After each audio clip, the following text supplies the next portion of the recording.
Welcome back to Truck Tech, everyone. We're happy this week to be able to continue bringing you content from last week's Consumer Electronics Show in Las Vegas. In a little bit, we'll share with you our interview with John Rich, who's the Chief Technology Officer at Paccar. Paccar was the one company among the major truck makers that had a real presence at CES, and full blown display.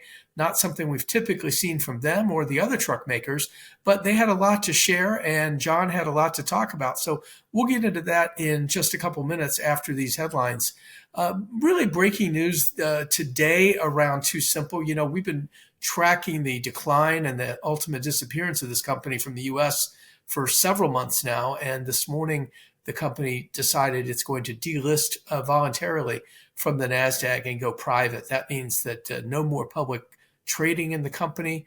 The stock reacted, as you might expect, negatively to that today, trading all the way down around 30 cents a share. This is a company that once traded at about $70. But we've seen this activity playing out now over the months. Too Simple has laid off almost all of its U.S. employees. It's put up for sale most of its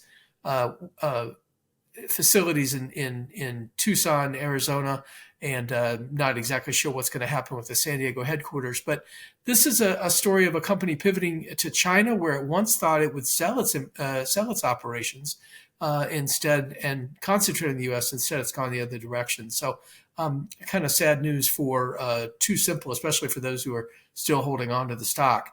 There will be no actual moves made because of a standstill agreement with executive chairman and co-founder Mo Chen. He can't really do anything without approval of a special independent directors board. But Mo Chen basically controls 60% of the voting stock in the company. So we'll just have to see what happens. And, what they want to tell us is what we'll learn, because it's not going to be public anymore.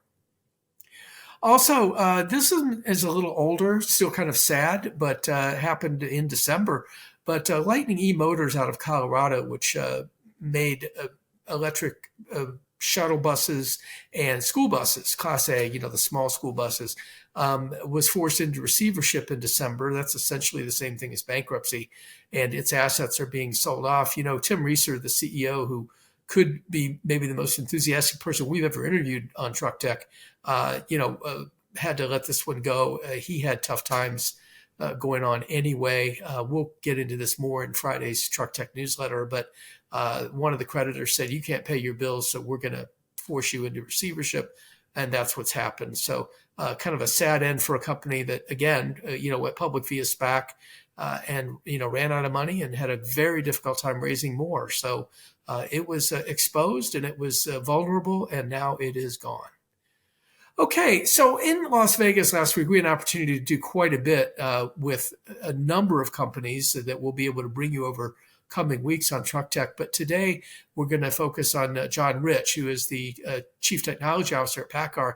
John has a long history before joining Paccar a few years ago at Ford Motor Company, where he actually worked on and with the folks at what was then known as Argo AI, the autonomous car company. He talks a little bit about that. Argo, went out of business when Ford and Volkswagen pulled out their investments. The founders there have started an autonomous trucking company called Stack AV. We'll learn more about that. But for this episode, we're going to hear about Paccar, and here we go. Welcome back to Truck Tech. I'm here with John Rich, the Chief Technology Officer for Paccar Inc. John, it's good to see you. Thanks for taking a few minutes with us. Paccar has got a little bit of everything going on, and from the technology standpoint, kind of hard to pick winners and losers at this point, I've heard you say. Tell me a little bit about how you envision technology overall with three brands and a global presence like you have. Well, I think you hit the nail on the head. It's very hard to pick winners in technology. These things will emerge over time, and technology paths will become more clear. But you can't commit early, overcommit early to certain technologies. You have to let some of them play out. Now, clearly, we're seeing some winners emerge with the right technology use case fit.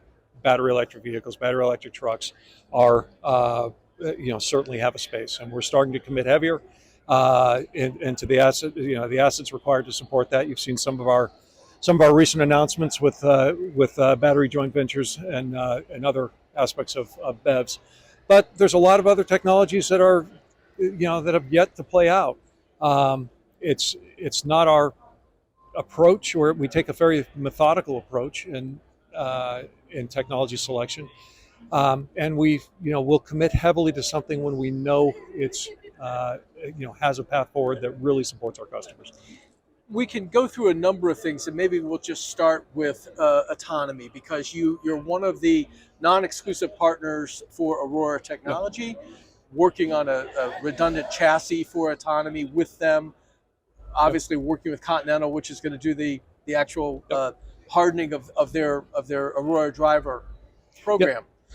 Let's talk a little bit about Aurora and what you're doing there in terms of your expectations. Well, we very clearly are not the autonomous driver. Aurora is a very, very sophisticated AV AI company that is intending to be the driver and the brains of the truck. What we're building is the autonomous vehicle platform underneath a hardened, redundant set of systems that allows a cybersecure interface and an industrialized platform for Aurora to work from. It's our space. That's what we do. It's what we do well. We don't try to play outside of that and into the AV driver space.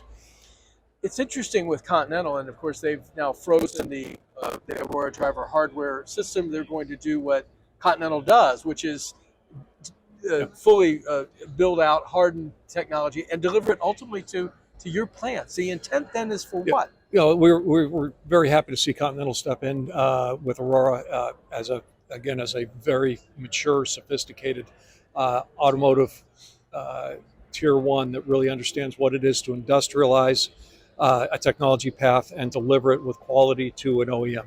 So that's really an important step to the longer term mass production of an AV at an efficient price point. We don't have to talk about a specific date, but around 2027, they'll begin to deliver fully built up systems to your plants. Therefore, a customer, a Paccar customer, a Peterbilt customer, can essentially ticket just like they could anything else. Our intent is to make this, and you're exactly right to not have a date. It's very hard to call dates for technology revolutions like autonomous driving, autonomous trucking, and I think the industry, responsible players in the industry, like to say it'll happen when it's ready, when it's mature, and when it's very safe. Aurora has been a wonderfully responsible partner in that regard as well. Again, picking partners like Continental who understand what it is to really industrialize and harden systems and get them right, absolutely essential. The intent is to, Aurora wants to be the driver. They don't want to take over the role of the driving company. They want to be supply the driver to existing transport customers, our existing customers. We know how to interface with those customers. We know how to sell to them. We know how to supply to them and support them on the road. And that's what we do really, really well and have done done forever. In Kenworth's case, 100 years. The intent is to build systems that are capable of being built line side and can be, again, supplied in the same manner we do today, just by checking a box and enabling it on the Aurora system. Yeah. It's been an interesting year in autonomous. We've seen a number of players that we thought might have been serious contenders go by the wayside. Certainly, we saw Too Simple exit the U.S. We've seen Waymo press pause at best on what they're doing. We've seen Embark sort of go away. It's a lot harder than people thought. Yeah, I think so. And so we've got maybe, at this moment, and of course there are companies that are worth watching, maybe Wabi, maybe, the Stack AV people, the newer entrants, but we're really looking at kind of three companies right now. Aurora, Torque, and Kodiak. Maybe not in that order, but that is that kind of how you see it. Yeah, there's certainly other interest in the space, and again, you've seen Stack start to step into this and recognize that there is a compelling market here and a compelling business once the technology is completely ready and scalable. So there's still a lot of interest. I think you're watching kind of the normal progress of any technology of this nature as it works towards an S curve and starts to sort out the players, both financially and technologically. Well, and of course, you have some history with the Argo business from your I, previous life. I have a lot of history with the Stack Argo team. Yeah, Yeah. and they're a good and capable team that's coming in on the mature side of this rather than the what we maybe saw 5-7 years ago um, where there were a lot of players of varying degrees of maturity. Sure. Let's switch over to electrification for a moment. It's something that you were early in terms of delivering electric trucks, albeit in small numbers. But now it's something that obviously California is driving that, and there's 10 other states that have signed on for variations, I guess, of the Advanced Clean Truck Rule, Yep. Advanced Clean Fleet Rule. So they're coming. I think you've said that Yep. was here.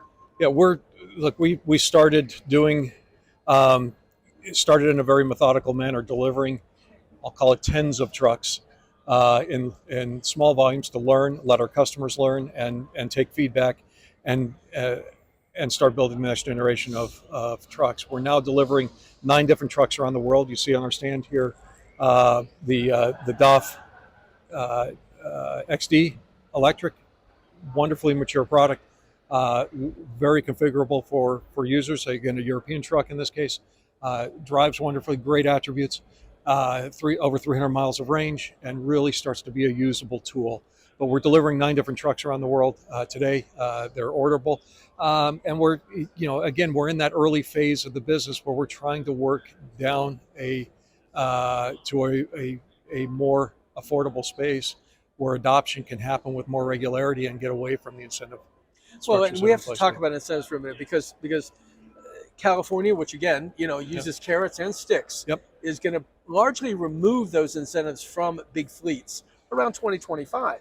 They're going to need to be able to stand on their own. How do you, as a marketer and seller and builder of trucks, begin to fill that gap? How do you approach that? Well, you've seen our announcement on battery JBs. That batteries are the most expensive part in an electric truck, and we very, very conscientiously created a joint venture with a rigid competitor and a long-term collaborator. Cummins being the long-term collaborator and Daimler being the long-term competitor. But we saw the need to move down an adoption curve in batteries, and that was only afforded by scale. None of us could do it alone. Um, so we created what I think is a very creative uh, joint venture to enable adoption. It also allowed us to really pursue truck specific batteries and battery attributes and chemistry variations that really support our customer. Trucks are not cars. Trucks go a million miles. They don't have car parts. They need to be incredibly abuse tolerant. A customer can't have a question of what he has for a battery when he buys it or what it's going to look like at the end of the life of that truck. It has to last the life of that truck. You can't economically expire the truck early just because the battery's dead. So we work together with a technology company called EVE to develop what we think is a superior product for trucks uh, at a scale that we think will enable significant adoption. You've said there's three things, and maybe you can run through them that are important to this JV. One was cost, Yep. bring the cost down, and that's kind of where this started. Because if the incentives go away, we've got to find a way to offset cost, right? Yep. Cost is critical. Again, trying to drive operating costs down to or below diesel is the goal, the long-term goal of BEVs. That won't happen in every case, but it's possible in a lot of different applications. Um, the second again, the second goal for us was supply security. There's batteries are coming from a lot of places in the world, a lot of things happening. It getting localized with batteries was an imperative to us that where we have control of our own destiny on what's available to us. And again, the third was a differentiated truck product, having the truck toughness, the durability, and you know a product that our customers could rely on and know both in the first owner, second owner, third owner of that truck, know what they're getting and know that it's durable, know it's going to be there for them. Supply security is interesting because you're not dealing with nickel, you're not dealing with manganese, you're not dealing with some of the things that the traditional lithium ion batteries. Yep, Going to LFP is we're explicitly trying to stay away from high grade nickel and cobalt as difficult.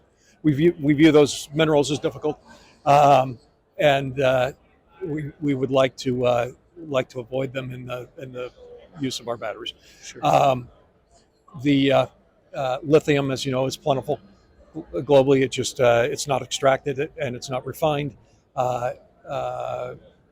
as regularly as we'd like it to be, but that's changing. Right. And the U.S. government has put a lot of energy into trying to enable localized and easier sources of lithium for us.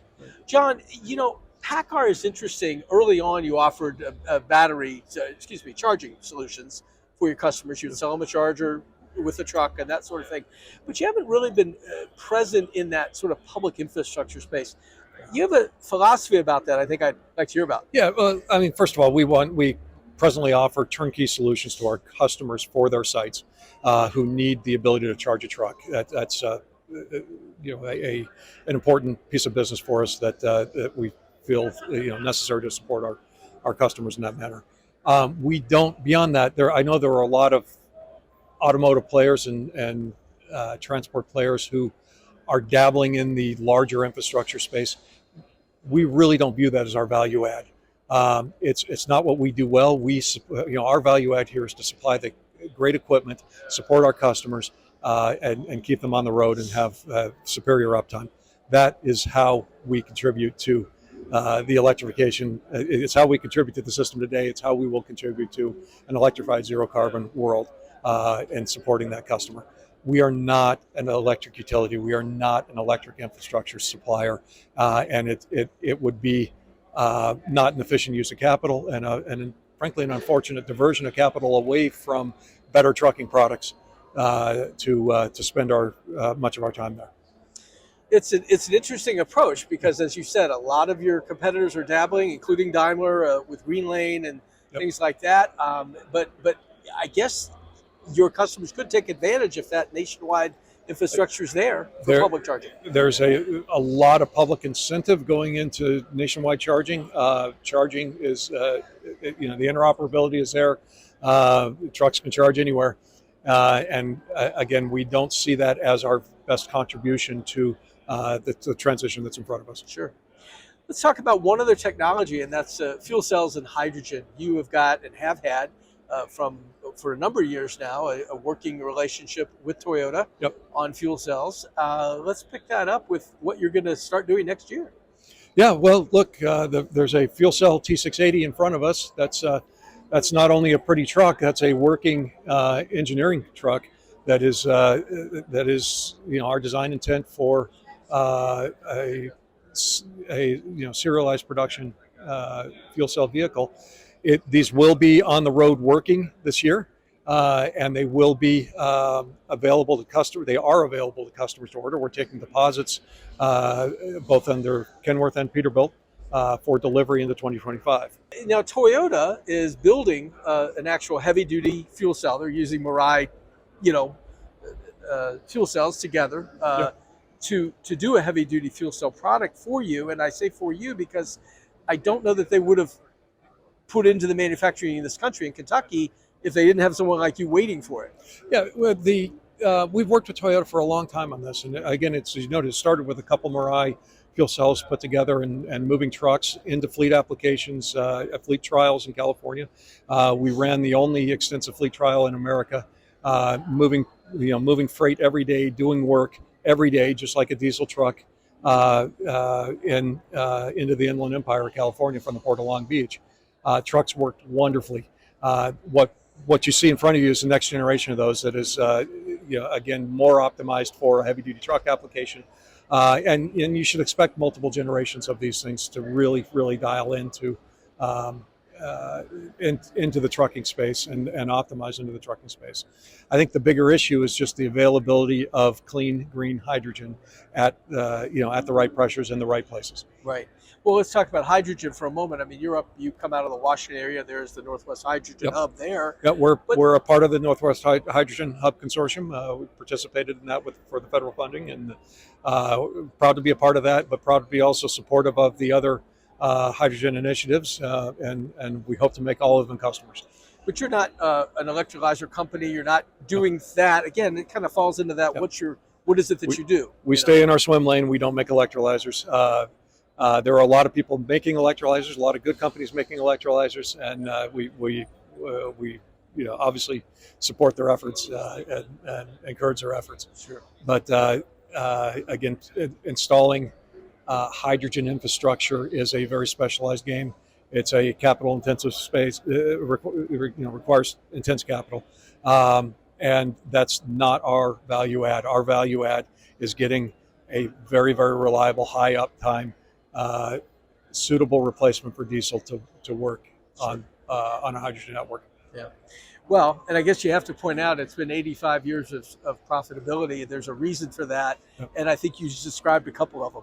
Yeah, look, as you know, the company, no company in the broader automotive space has a record even close to 85 years of continuous profitability, and that's about a discipline on evaluating technologies, investing efficiently, but picking carefully, investing efficiently, and when we do it right, we do it well, and we do it thoroughly.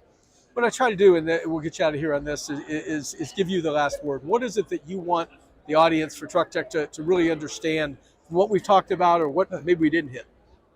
Yeah, I think the thing to understand is this is we go through hype cycles on this, and this is a long journey. This is a long journey, and we're going to have technology use case fits selectively and progressively through the transition to zero emissions. But it's not everything all at once. The transportation system has to run. We have to put bread on the table. We can't make a horrifically expensive transportation system. We can't make something that doesn't have reliability, that doesn't have availability. And we can't expect the customers, our customers who make the system work every day, who move 3/4 of the GDP in the United States every day, we can't expect them to snap their fingers and convert tomorrow. It is going to take time, and we have to do it together, and we have to support what are probably the hardest working people in America as they make their businesses work. Sure. John, thanks so much for the time. Great to have you here on Truck Tech. Oh, great to be here with you. Thanks for coming in.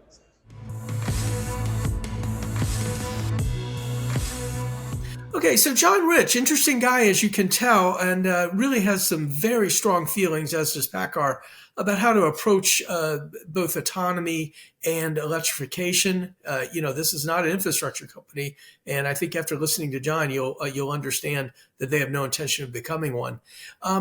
Folks, that's it for this week. But next time, we'll catch up with Sterling Anderson, the Chief Product Officer at Aurora Innovation, another opportunity that we had at CES, and we'll also talk with Continental, which is their partner, bringing forward the hardened software, the Aurora driver that they're going to make for sort of line-side production, as John Rich referenced in this episode, for what's happening over there. So stay tuned for that one.